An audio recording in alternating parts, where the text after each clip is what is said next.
Hello बच्चों, कैसे हो आप लोग? अच्छे होंगे। तो बेटा, मैंने पिछले वीडियो में आपको पढ़ाया था उपरिच्छ अलंकार। आज मैं आपके लिए लेकर के आई हूँ भ्रांतिमान अलंकार। ठीक है, तो आज हम पढ़ेंगे भ्रांतिमान अलंकार। क्या पढ़ेंगे आज हम? भ्रांतिमान अलंकार। भ्रांतिमान अलंकार। अलंकार भ्रांतिमान अलंकार क्या होता है बेटा? भ्रांतिमान अलंकार भ्रम के वशीभूत होकर के जब एक वस्तु को दूसरी वस्तु समझ लिया जाता है तो वहां पर भ्रांतिमान अलंकार हो जाता है। ठीक है, तो अब हम जानेंगे भ्रांतिमान अलंकार की परिभाषा। क्या होगी भ्रांतिमान अलंकार की परिभाषा? परिभाषा जहां जहां भ्रम के वशीभूत होकर होकर एक वस्तु को एक वस्तु को दूसरी वस्तु समझ लिया जाता है तो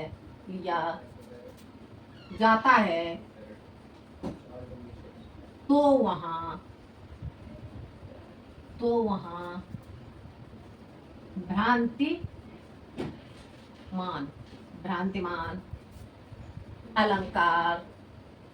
भ्रांतिमान अलंकार हो जाता है। ठीक है, ये आपको समझ में आ गया होगा बेटा। जहां भ्रम के वशीभूत होकर के एक वस्तु को दूसरी वस्तु समझ लिया जाता है तो वहां पर भ्रांतिमान अलंकार हो जाता है। ठीक है, ये आपको समझ में आ गया। और इसे हम दूसरे शब्दों में ऐसे कह सकते हैं कि अथवा समानता के कारण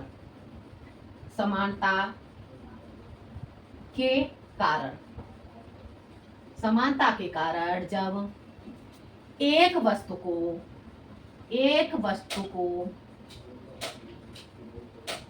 वस्तु को दूसरी वस्तु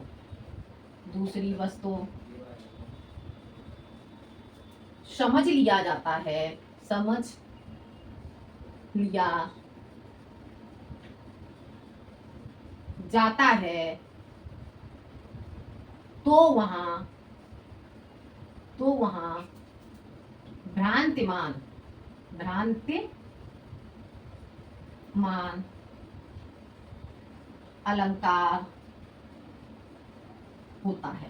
तो वहां भ्रांतिमान अलंकार हो जाता है।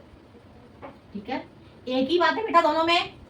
समानता के कारण जब एक वस्तु को दूसरी वस्तु समझ लिया जाता है तो वहां पर भ्रांतिमान अलंकार हो जाता है। ठीक है, ये हो गई आपकी भ्रांतिमान अलंकार की परिभाषा। अब हम इसका उदाहरण जानेंगे। ठीक है, उदाहरण क्या होगा? बिल विचार प्रवचन लाग्यो। क्या? बिल विचार प्रवचन लाग्यो नाग सूड में ब्याल। बिल विचार प्रवचन लाग्यो नाग सूड में ब्याल और काली ईख समझकर उठा लियो तत्काल। ठीक है, तो देखते हैं इस उदाहरण को। उदाहरण क्या हो जाएगा? बिल विचार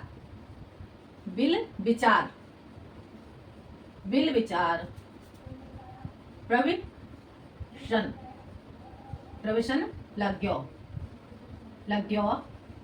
क्या? नाग सूड में ब्याल। नाग सूड में ब्याल।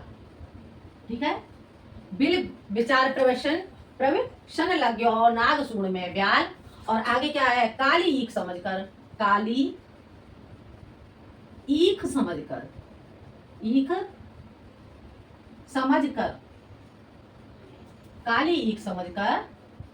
उठा लियो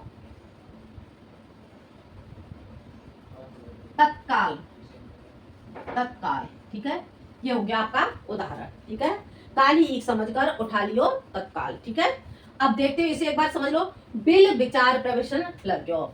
बिल का विचार करके प्रवेश करने लगा। ठीक है, कौन? नाग किसे कहते हैं? नाग कहते हैं हाथी के लिए। ठीक है, और नाग सूंड में यानी कि हाथी की सूंड में कौन, ब्याल। और ब्याल किसे कहते हैं, ब्याल कहते हैं बेटा सर्प के लिए। ठीक है, तो बिल का विचार करके हाथी की सूंड में सर्प प्रवेश करने लगा। ठीक है, और काली ईख समझकर, और उस हाथी ने क्या किया, हाथी ने उस सर्प को काली ईख समझ करके तत्काल ही यानी कि तुरंत ही उठा लिया। ठीक है, एकदम से जब हाथी ने देखा कि ये तो काली ईख है, तो उसने उसे भ्रम के वशीभूत होकर के क्या हुआ, इधर सर्प को भ्रम हुआ। सर्प ने क्या समझा, सर्प ने हाथ में जो हाथी की सूंड है, हाथी की सूंड को क्या समझ लिया, बिल समझ लिया, और उसमें वो प्रवेश करने लगा। तो कैसे, भ्रम के वशीभूत होकर के। ठीक है, और जो हाथी है, हाथी ने सर्प को क्या समझा कि ये काली ईख है, और उसने काली ईख समझ करके सर्प को तत्काल उठा लिया।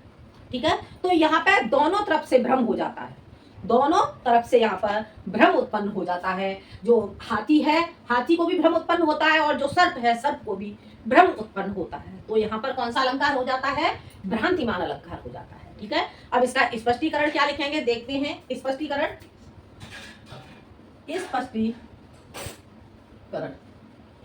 स्पष्टीकरण क्या हो जाएगा,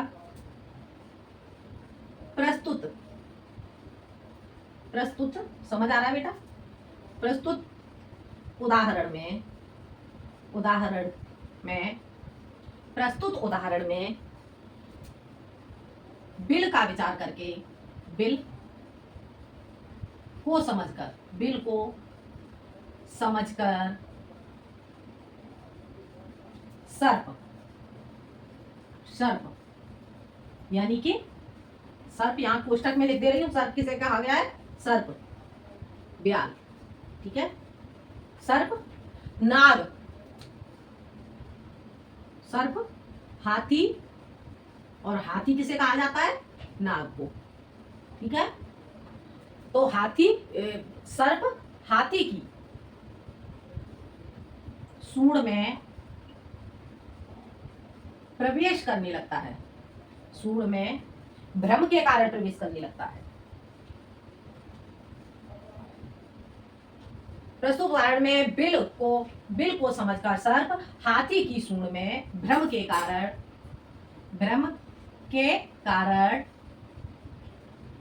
प्रवेश करने लगता है, प्रवेश करने लगता है। ठीक है, भ्रम के कारण प्रवेश करने लगता है, और जो सर्प है प्रवेश करने लगता है। हाथी सर्प को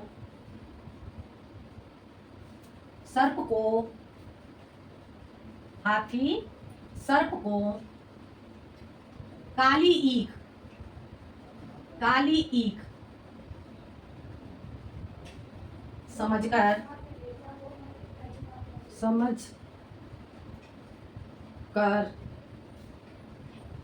उठा लेता है।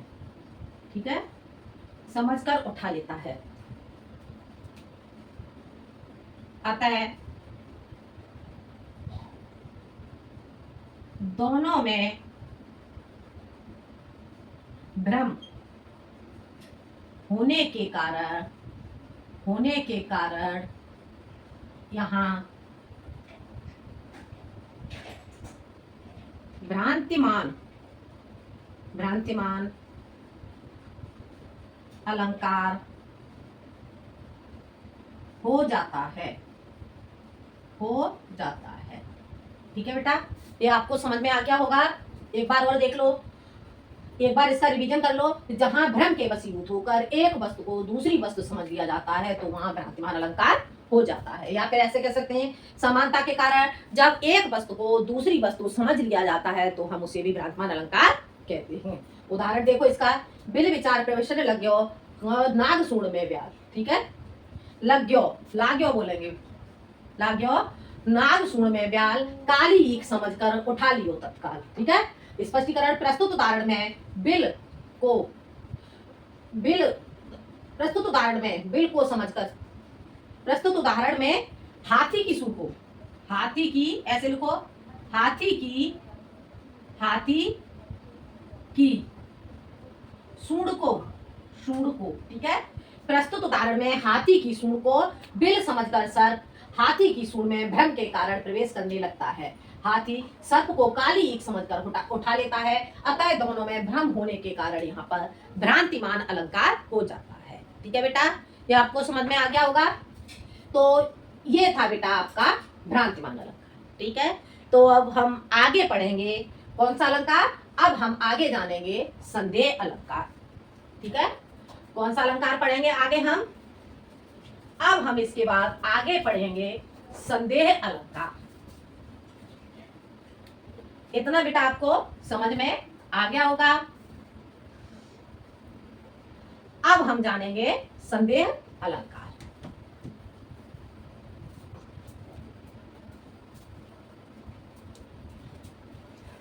कौन सा अलंकार पढ़ेंगे अब हम पढ़ेंगे संदेह अलंकार। संदेह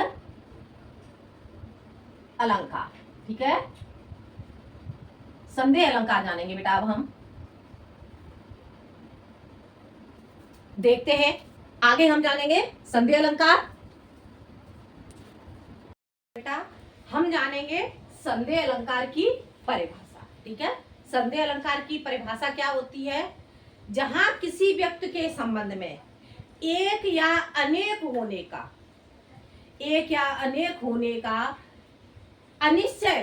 अनिश्चय की मनोदशा बनी रहती है तो वहां पर संदेह अलंकार हो जाता है। जहां किसी व्यक्ति या किसी वस्तु के बारे में हम ये निश्चय नहीं कर पाते हैं कि ये एक है या अनेक है, तो उसे हम क्या कहेंगे, संदेह उत्पन्न हो रहा है, हमारे मन में संदेह उत्पन्न हो रहा है, तो उसे हम क्या कहेंगे, संदेह अलंकार कहते हैं। ठीक है, तो हम जानते हैं संदेह अलंकार की परिभाषा। ठीक है, देखते हैं परिभाषा। परिभाषा देखते हैं इसकी। जहां किसी व्यक्ति या वस्तु के जहां किसी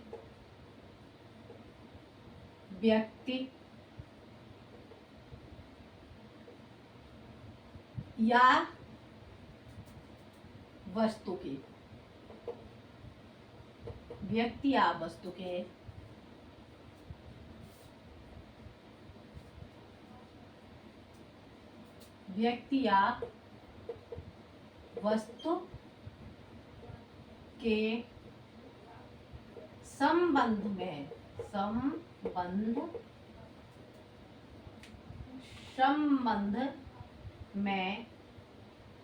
एक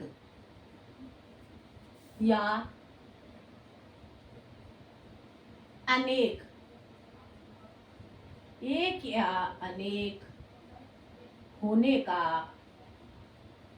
होने का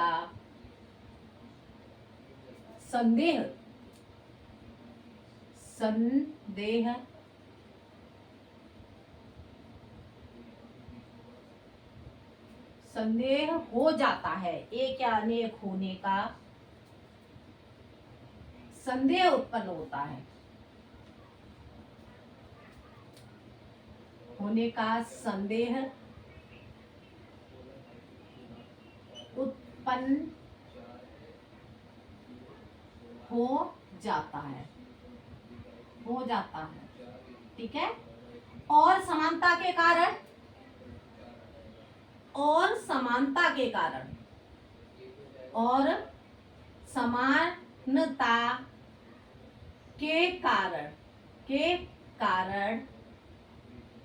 अनिश्चय की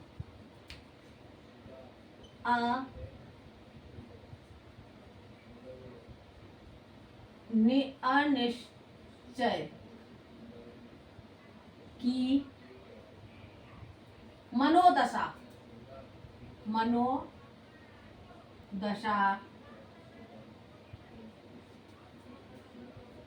बनी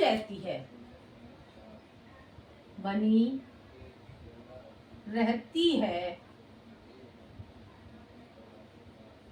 तो वहां संदेह अलंकार होता है। ठीक है, तो वहां संदेह अलंकार हो जाता है, हो जाता है। ठीक है, ये क्या हो गई इसकी संदेह अलंकार की परिभाषा।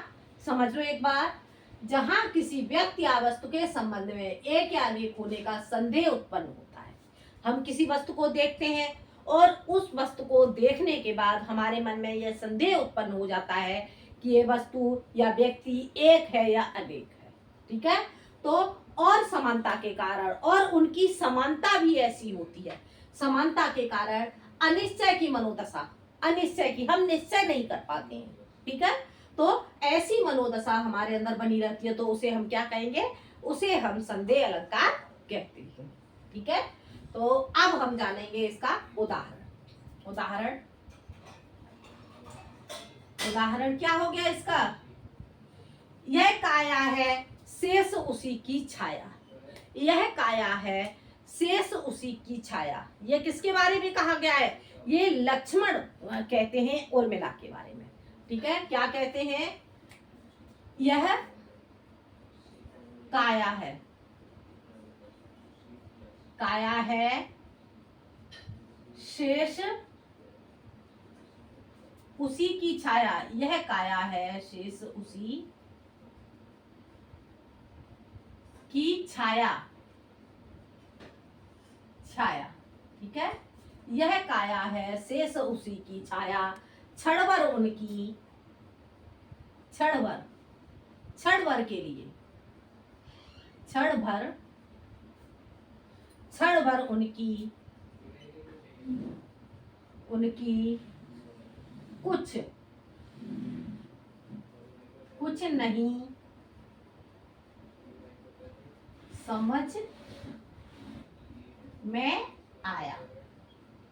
ठीक है, देखते हैं, यह काया है शेष उसी की छाया, क्षणभर उनकी, कुछ समझ में, कुछ समझ में, कुछ नहीं समझ में आया। ठीक है, लक्ष्मण को कुछ भी समझ में नहीं आ पाता है जब वो दुबली पतली, जब लक्ष्मण दुबली पतली उर्मिला को देखते हैं तो वह यह निश्चय नहीं कर पाते कि यह काया है, यह उसका शरीर है या उसकी छाया है, यह उर्मिला का शरीर है या उसकी छाया है।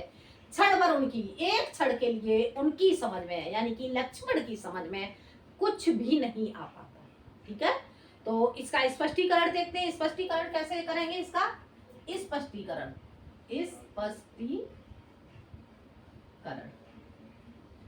स्पष्टीकरण इसका क्या हो जाएगा, प्रस्तुत उदाहरण में, प्रस्तुत उदाहरण में, प्रस्तुत उदाहरण में, प्रस्तुत उदाहरण में बताया गया है, बताया गया है कि जब लक्ष्मण, जब लक्ष्मण दुबली पतली, दुबली पतली उर्मिला को, उर्मिला को देखते हैं, देखते हैं तो वे एक क्षण के लिए, एक क्षण के लिए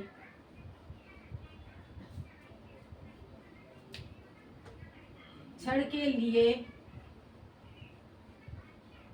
कुछ भी नहीं समझ पाते हैं, समझ पाते हैं कि ये उर्मिला है या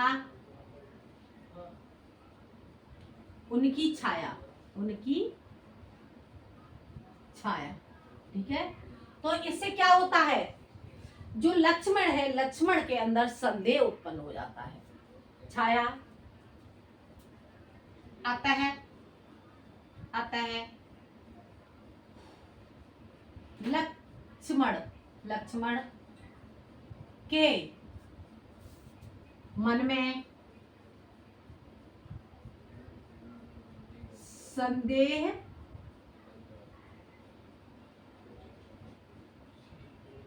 उत्पन्न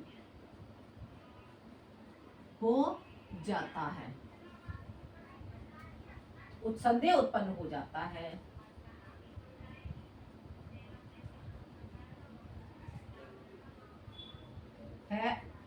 अतः यहाँ संदेह अलंकार है, संदेह अलंकार है, अलंकार है। ठीक है बेटा, ये आपको समझ में आ गया। देखो एक बार इसका रिवीजन कर लेते हैं।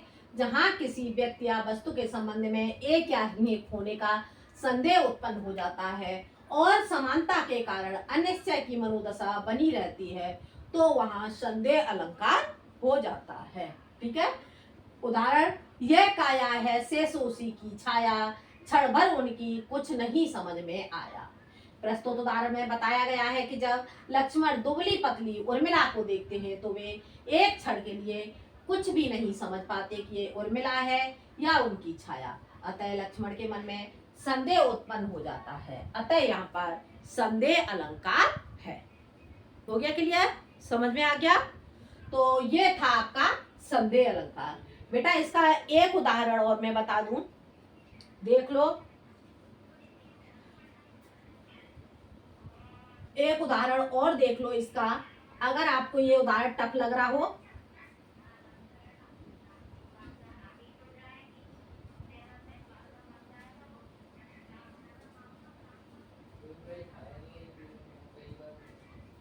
उदाहरण, उदाहरण, दूसरा उदाहरण क्या होगा इसका?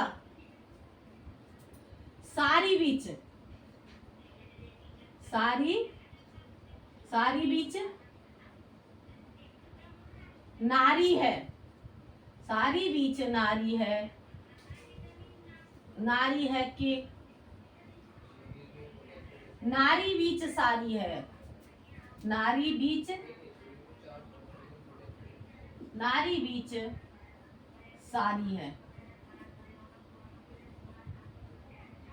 सारी बीच, सारी बीच नारी है कि नारी बीच सारी है, सारी की ही नारी है, सारी, सारी की ही नारी है कि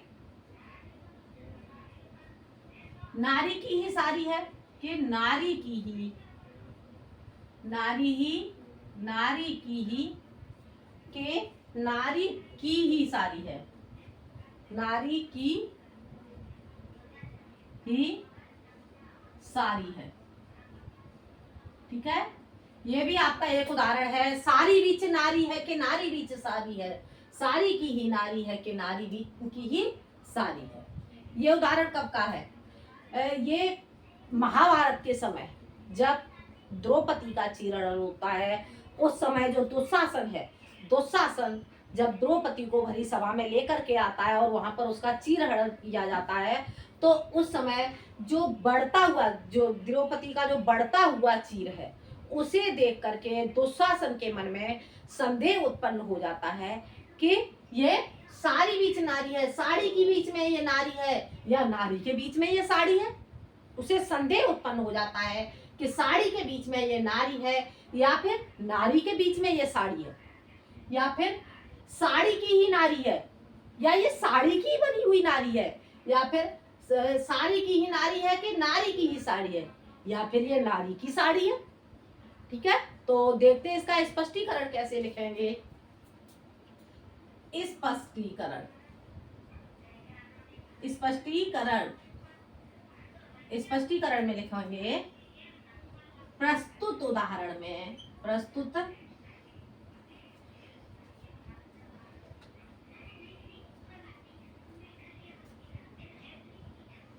उदाहरण में उदाहरण में, प्रस्तुत उदाहरण में बताया गया है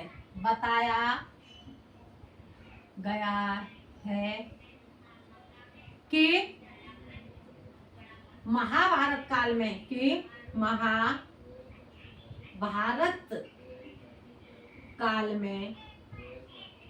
में जब द्रौपदी का दुशासन के द्वारा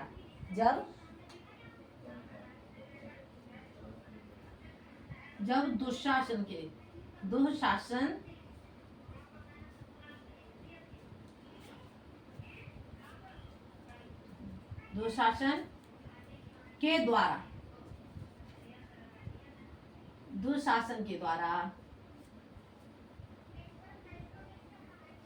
महाभारत काल में जब दुशासन के द्वारा द्रौपदी का चीर हरण किया जाता है,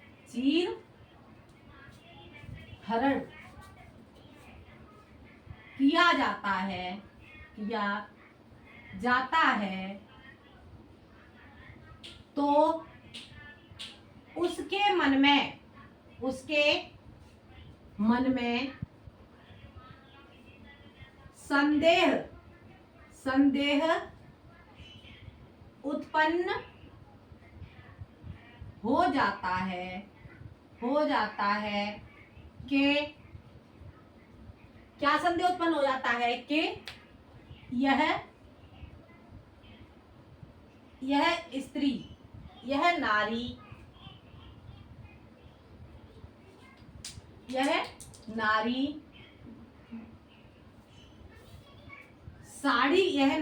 साड़ी की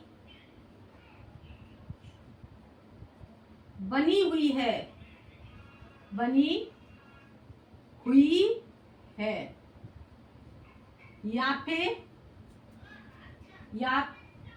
या बनी हुई है या फिर यह नारी साड़ी की बनी हुई है या फिर यह साड़ी नारी की है